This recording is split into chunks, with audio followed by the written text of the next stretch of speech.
Can you sort of cast your mind back sort of 12 months and sort of compare how it was? Obviously a completely different scenario in a finals hub and everything else. I mean, what do those experiences teach you this time around? And I mean, how can you compare? They're both obviously coming in as a reigning premier this time. Yeah, I mean, everything's different on what we did last year.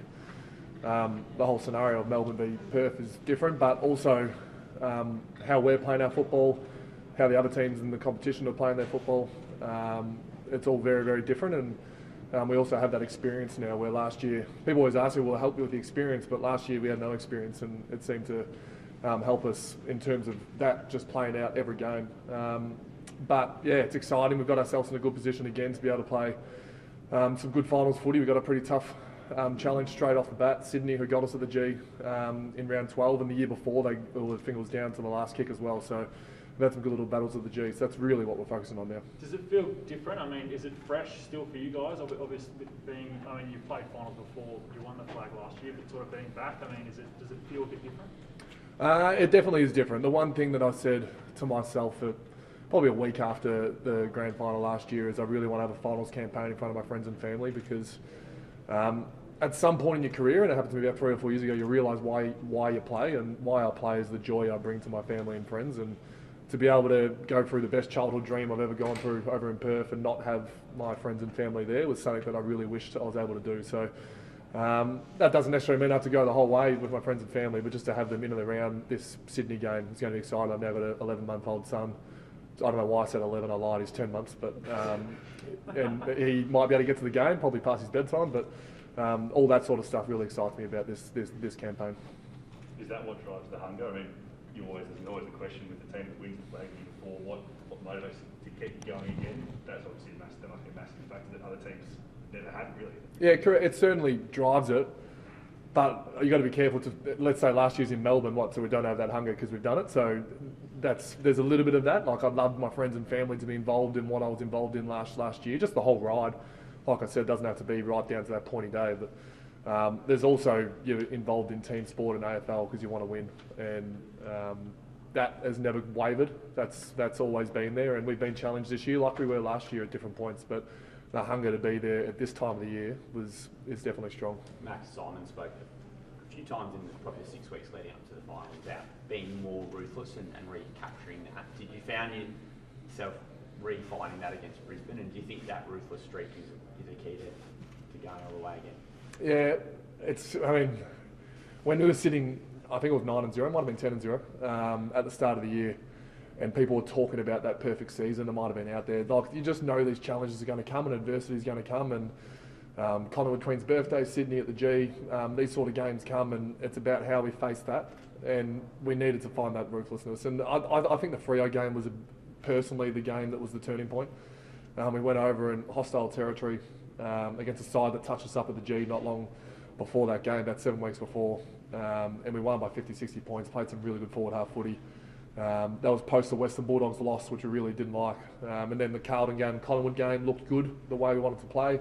Probably in both those games we were a bit off in the last quarters. We were lucky to get over the line against Carlton. And then, the Brisbane game really capped it off. But that's that ruthless sort of edge. I agree with Goody's points there. What did you learn? What do you take out going into play Sydney again? You mentioned them touching you up, albeit with some different personnel. Yeah, I look at it from a big picture the last 2 years. They've been incredibly close games. I remember that Sydney game, Papley got a free kick, I think, with maybe a minute or 2 minutes to go, and that was the deciding goal. So I was close the whole game, and I'm guarantee it'll probably be close again. So I'm really excited for the battle.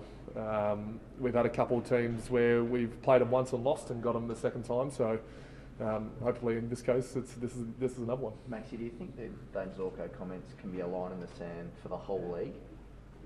I don't necessarily think we needed those comments for it to be a line in the sand, but it's pretty clear to me going out to games that some of those stuff are off limits, but definitely now the comments are done, I do hope that it is a line in the sand, and those sort of comments can stay away from the footy field.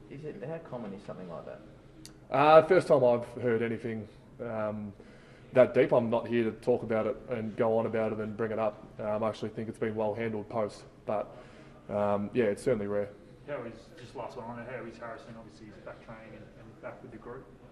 He was good. He was obviously the scenes weren't great in around three-quarter time, but if you look into the fourth quarter, he did a couple of really good team efforts. So how the guys around it, I think we all had a try, which is probably one learning area. Probably had a few voices talking to him, but I think Goody and Chappie, the mainstays, that were able to have a chat to him, and Stephen got his head back on path, and he did a couple of closeout spoils on Eric Hipwood, which we loved. So he's come in today, and I'm not sure if your footage today training, but he looked fine. You said you were happy with the way it was handled. Was it sufficient to just let it pass?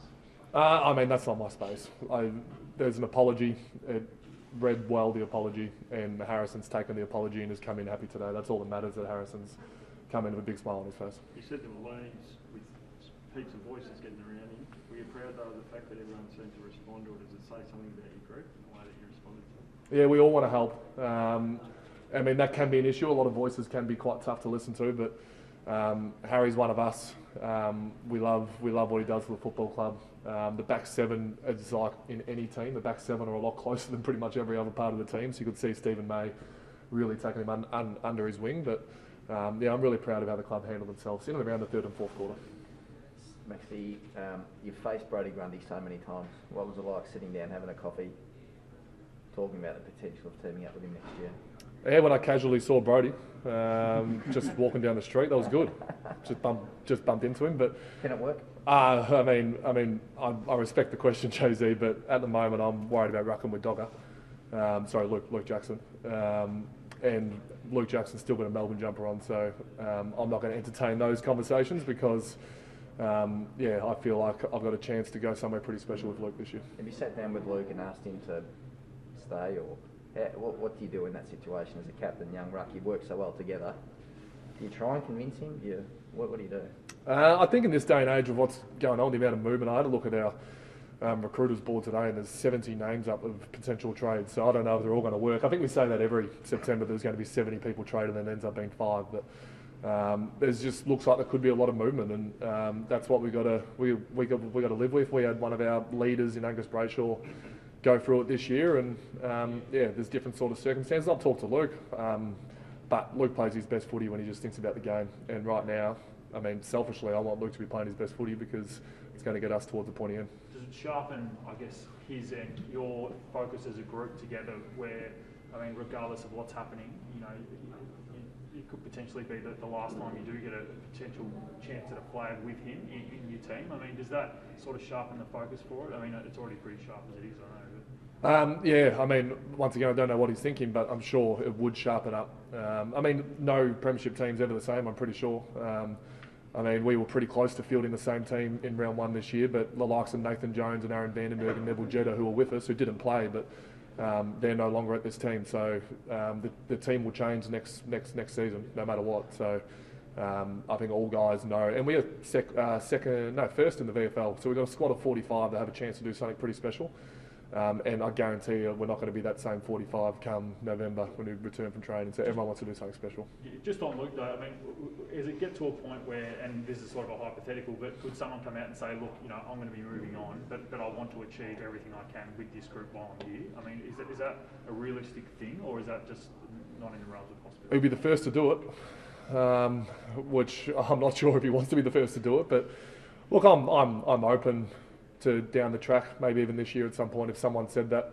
But you even see it at the moment. I think people are telling their clubs now, once they've just finished up their season, like Eamon and Rankin and stuff like that, they wait till the season, and that's just the way AFL's done, and I'm relatively happy with that. Just on the team, a couple of guys who missed out last year, Jake Melksham and Jaden Hunt have had really strong last couple of games and were pretty pivotal in some of those victories. When it talks about the hunger of driving and pushing for that premiership success, what can you take from what those guys are offering, and how key are they as they push to get a bit of the success that you guys enjoyed last year? Yeah, that group of players, if you add Tomlinson and Wiedemann, Cade Chandler, Toby Bedford, you add that sort of core group of 6 with obviously many others. But I spoke to Jordan Lewis real early after our grand final, and he sort of said it's the guys that missed out that drove him to get to March, and then it becomes a team thing. And these guys certainly did. They put themselves in the best shape possible to be able to play the best footy. And Melky had to bide his time. He got in a couple of times early on, but not necessarily the role he wanted to. And now finally it looks like he's found his niche. And Jaden Hunt, it was probably the hard luck story of last year, playing the first 20 games. He also has had a rocky road this year with Angus going back and Jake Bowie looking good and Trent Rivers. So, they are. It is quite inspiring watching those two, knowing that they potentially didn't get the taste of it last year and what they want this year. Matt's just on. Sorry, Tom McDonald. I think he's playing VFL this weekend. Have you had a chat with him? How's he feeling? What are his chances? I've never seen someone who knows his injuries better. He's got a really good cap on it, and if he thinks he's okay to go, which is what he's telling me, I've seen him say he's not okay as well. So he's feeling fresh. Not sure if your cameras are out there today. I think he looked pretty good today. He's got another session to do Thursday, and then hopefully a qualifying final in the VFL, which is a pretty hot intensity straight up to see how it goes. Just a quick one on the Wolf of Wall Street theme as well. Can you tell us a bit more about that? How is that introduced as well? Is it during the week or is it game day? How does that work? We've sort of had that, without getting into it too much, we've sort of had that as a background thing for the last 3 or 4 years. I'm not sure if you want to go through all your cameras footage of our change rooms post-wins, but that would roughly be the 10th or 15th time we've done it. Could I just ask one more, Maxie? We've seen some fan violence at the footy, especially on Sunday. I mean, from someone as stature as you are in the game, what would you like to sort of see from fans when they come to the footy and how they behave? I was sitting back watching on our TV, and I was glad that we were able to win on the weekend, so I didn't have to watch it hoping for a result. But that was a pretty spectacular game of footy, watching 90,000, the game come down to the wire, and then unfortunately seeing that vision today, it's not what we want. It's not safe for the footy. We want it to be a friendly, safe environment. Knowing as a family man now, I want to be able to bring my 10-month, 11-month-old, like I said, I'm not sure how old he actually is, but to be able to bring him and be able to be safe and enjoy the footy. So the spectacle was great, which we all agree, Collingwood Carlton, but a couple of people ruined it for the whole lot.